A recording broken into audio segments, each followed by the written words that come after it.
Votre couverture est compromise. L'enquête s'arrête ici. Action 1, you must link the first flame. Ou, dans votre cas, survivre à la commission parlementaire. Il faut s'imaginer une seconde la paralysie totale du récit numérique d'une nation moderne.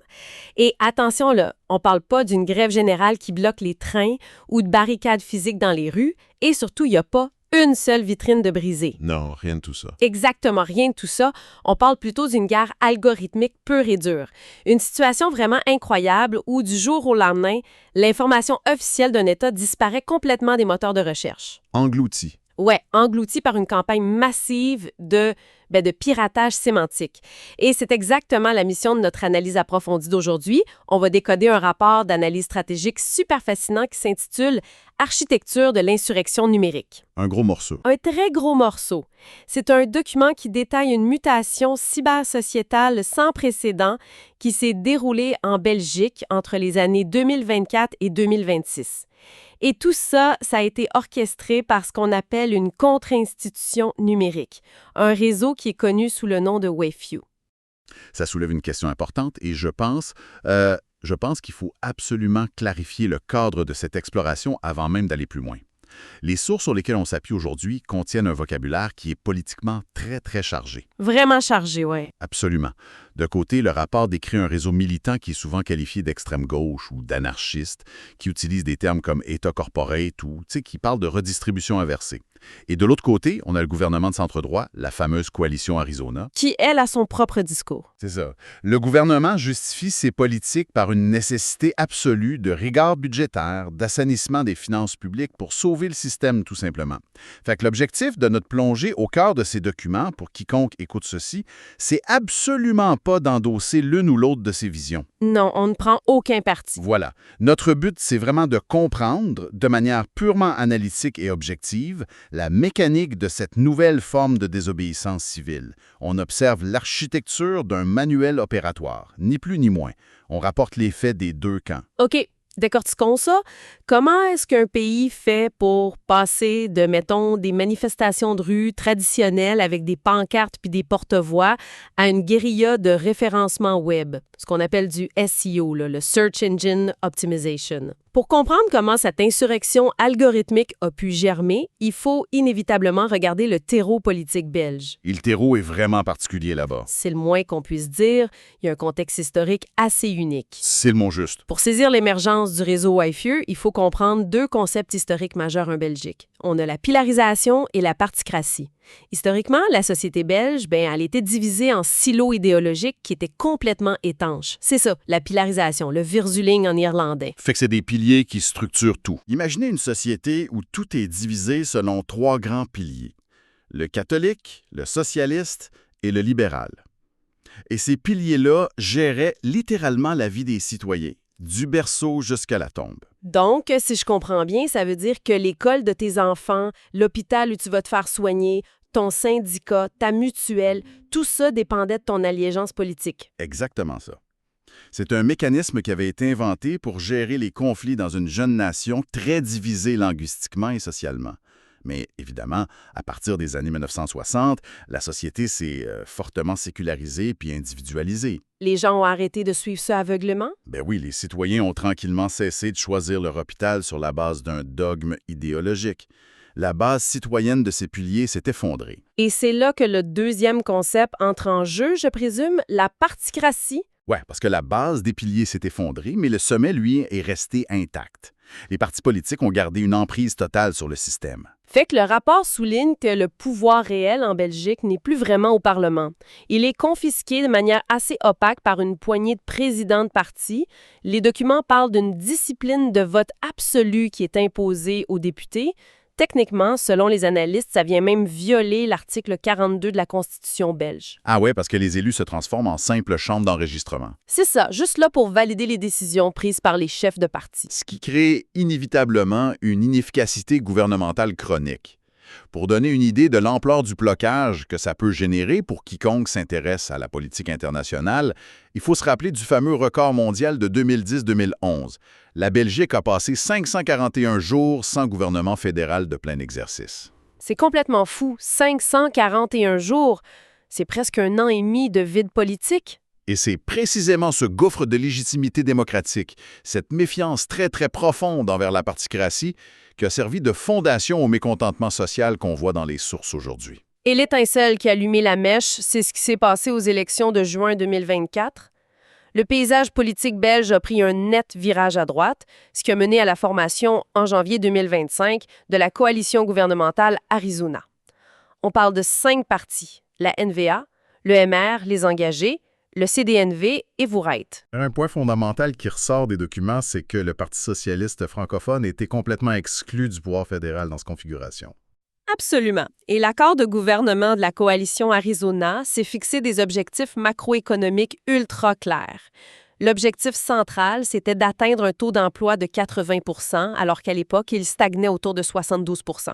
Et pour forcer ce retour au travail, la coalition a mis en place des règles strictes, notamment une règle visant à garantir un écart minimum de 500 € entre les revenus du travail et les allocations sociales ou le chômage. Le fameux 500 €. Ouais. L'argumentaire du gouvernement, de manière très rationnelle de leur point de vue budgétaire, c'est que le travail doit toujours mathématiquement être plus attractif financièrement que l'inactivité, tout ça pour sauver l'économie du pays. Mais c'est là que la fracture sociale se perd. Parce que les méthodes pour atteindre cet écart de 500 €, elles ont été perçues par le réseau Wetfio et les activistes comme un démantèlement brutal de la Belgique sociale. C'est ce qu'ils qualifient de redistribution inversée. Les sources listent des coupes chirurgicales très, très précises. Oui, on parle de la limitation stricte des certificats médicaux, de la réduction des indemnités d'invalidité si la personne ne coopère pas à des programmes de réintégration.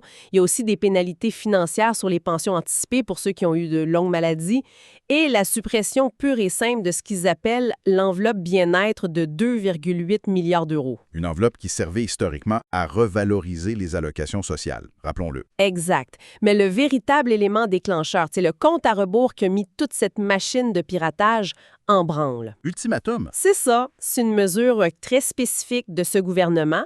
Fait que c'est l'exclusion programmée et automatique de 102 personnes du système de chômage d'ici janvier 2026.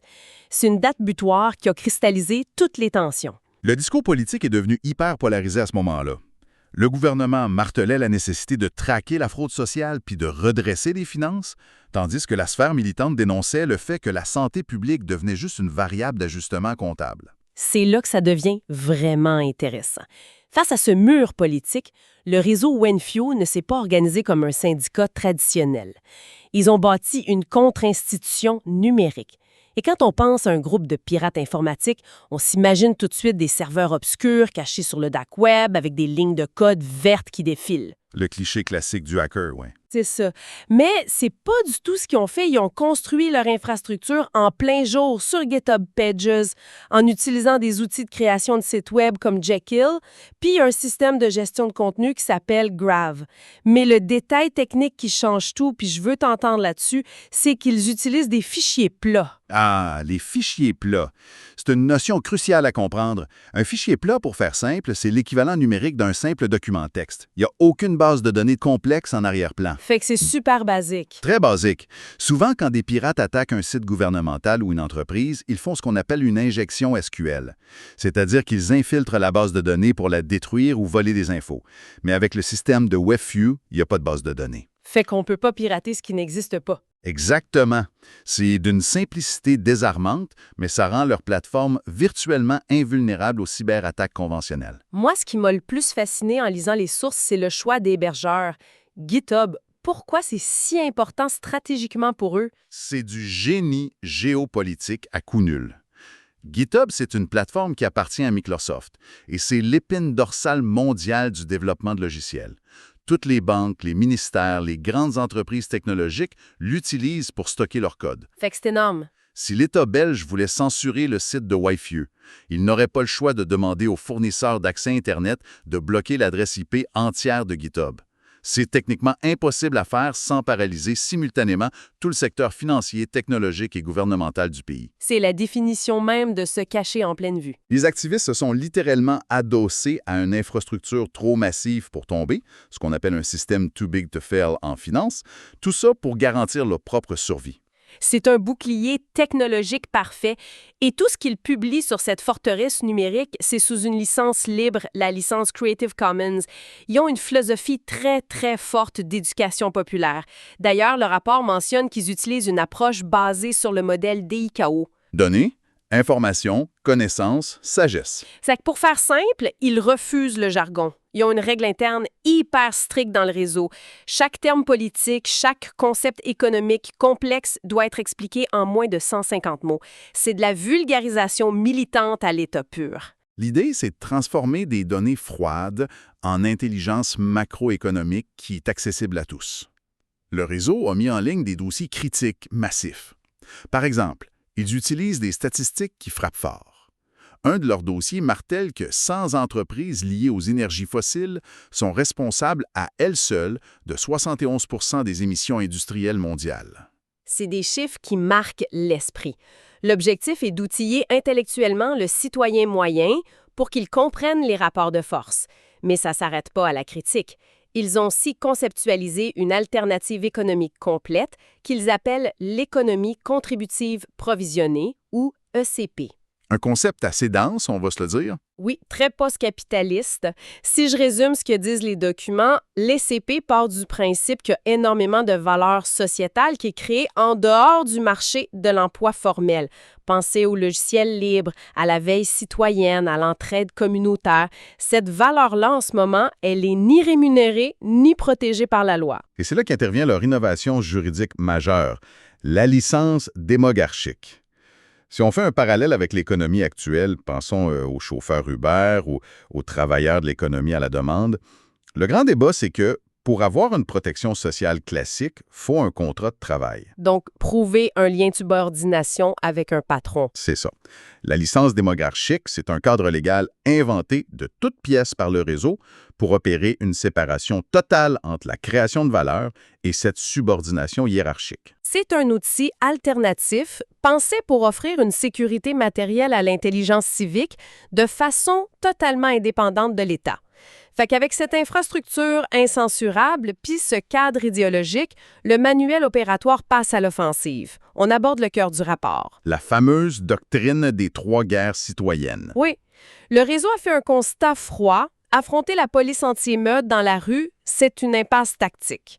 La guerre asymétrique moderne se joue sur 3 nouveaux fronts: l'information, la psychologie et le droit. Exact.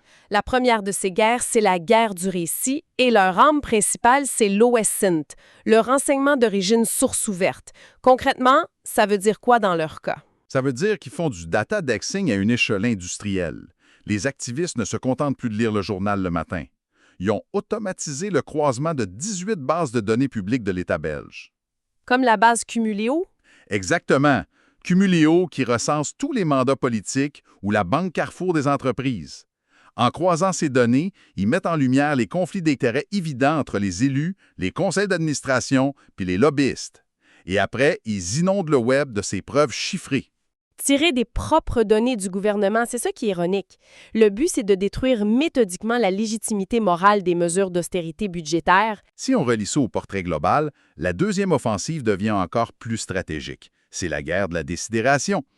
Ici, on est en plein dans la guerre psychologique. L'objectif, c'est de sortir la population de la paralysie puis de combattre la culpabilisation médiatique permanente des chômeurs. Et pour faire ça, ils ont créé un virus mimétique redoutable, le fameux ratio 120.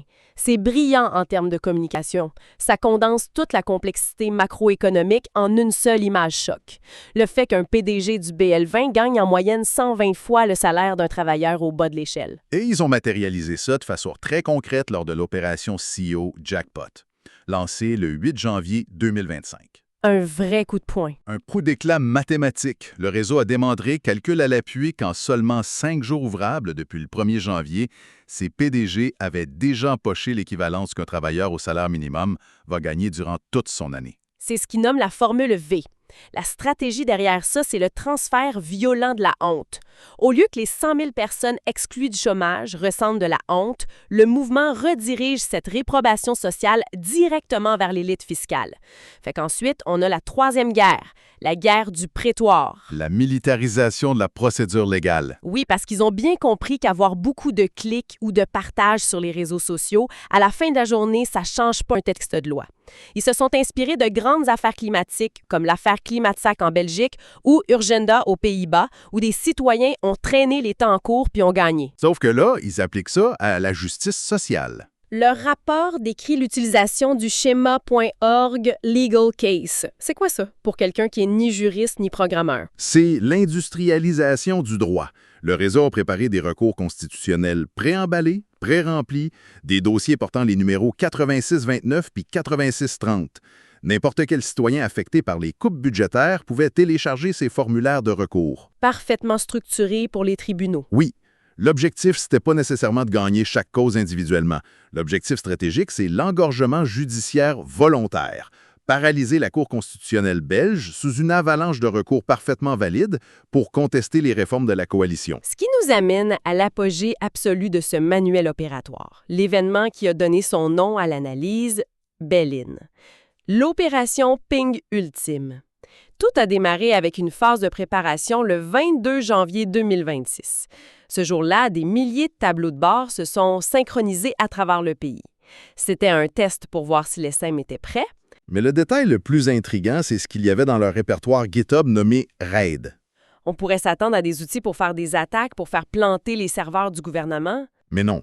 Le dossier contenait des charges utiles appelées JSON-LD. Des JSON-LD? C'est comme des étiquettes invisibles pour Google, c'est ça?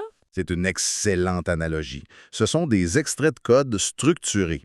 Quand Google ou Bing parcourent une page web, ils lisent ces données-là pour comprendre très rapidement de quoi parle la page, puis si l'information est fiable. Le répertoire RAID contenait ces balises sémantiques ultra optimisées, couplées à des agents conversationnels intelligents nommés RVAN. Une vraie armurerie pour la cyberguerre sémantique. Et le 15 février 2026, la frappe a été lancée sous l'hashtag MRTL. L'essaim citoyen a déployé ses balises sur des milliers de nœuds en ligne. C'est une campagne de SEO hijacking, un détournement de référencement à l'échelle industrielle. Au lieu d'attaquer les ordinateurs de l'État, ils ont attaqué la manière dont l'algorithme de Google classe l'information. L'impact a été immédiat, puis honnêtement, sidérant. Les résultats de recherche ont été saturés. Ce jour-là, si un citoyen tapait « gouvernement belge » ou « assurance chômage », l'algorithme était complètement englouti. Les sites web officiels de l'État se retrouvaient repoussés à la page 10 ou 15 des résultats. Et sur la première page, il n'y avait plus que les manifestes du réseau Wi-Fi, les fiches sur les conflits d'intérêts des ministres, puis les formulaires de recours judiciaire. Le récit officiel de l'État avait été complètement effacé de la vitrine d'Internet. Les analystes qualifient ça soit de terrorisme sémantique, soit de libération cognitive, selon leur position. Mais le résultat est là. Ce qui est fascinant ici, c'est la suite des événements, le plan post-frappe, en mars 2026. Parce qu'on réalise que le réseau Wi-Fi, c'est pas un groupe nihiliste, ils cherchent pas la destruction physique de l'État. Leur but final, c'est de forcer l'État à se réingénierer de l'intérieur. Ils ont mis sur la table une exigence vraiment inusitée. Ouais, ils ont demandé à être reconnus et financés officiellement comme un service d'intelligence civile. Et pour faire ça, ils utilisent un décret qui existe déjà, en Belgique, l'éducation permanente. Ça, c'est l'ironie institutionnelle suprême. L'éducation permanente, c'est censé être l'éducation civique. Le réseau argumente que l'État a échoué là-dedans. Fait que Wavieux arrive puis dit « Regardez, avec notre modèle et nos résumés de 150 mots, on éduque la population bien mieux que vous. Fait que selon vos propres lois, vous devez nous subventionner. » C'est un piège absolu, un dilemme insoluble pour l'appareil étatique. L'État est coincé dans un étau. S'il choisit la répression cyberpénale, il valide l'accusation d'autoritarisme. Mais s'il cède et finance le réseau, il institutionnalise sa propre position. Il paierait des citoyens pour faire de la surveillance combative contre lui-même. Exactement. Donc, qu'est-ce que tout ça veut dire? Si on essaie de synthétiser cette plongée vertigineuse, on parle d'une crise de légitimité liée à la particratie. Ça entre en collision avec des réformes économiques sévères, mais la réponse n'a pas été de lancer des pavés. Ça a été de coder un manuel d'insurrection open source. On passe de l'occupation d'un rond-point à la domination totale de l'espace sémantique, et c'est pour ça que cette information est cruciale pour quiconque s'intéresse à la démocratie. Le code source est public. Cette architecture tactique peut désormais être dupliquée n'importe où dans le monde pour neutraliser un État sans violence physique. Ce qui nous amène à une réflexion finale assez provocatrice pour quiconque écoute ceci. Pendant des siècles, on a tenu pour acquis que le vrai pouvoir résidait dans les parlements ou dans les forces de l'ordre. Mais quand un essaim de citoyens armés de fichiers JS&D peut dicter ce que toute une nation lit sur Google le matin, la question se pose. Qui a le pouvoir? Exactement. Qui contrôle réellement la réalité d'un pays aujourd'hui? Ceux qui écrivent les lois ou ceux qui codent les algorithmes? C'est sur cette question fascinante qu'on referme notre exploration. Merci d'avoir plongé au cœur de ces documents avec nous et à très bientôt pour une nouvelle analyse approfondie.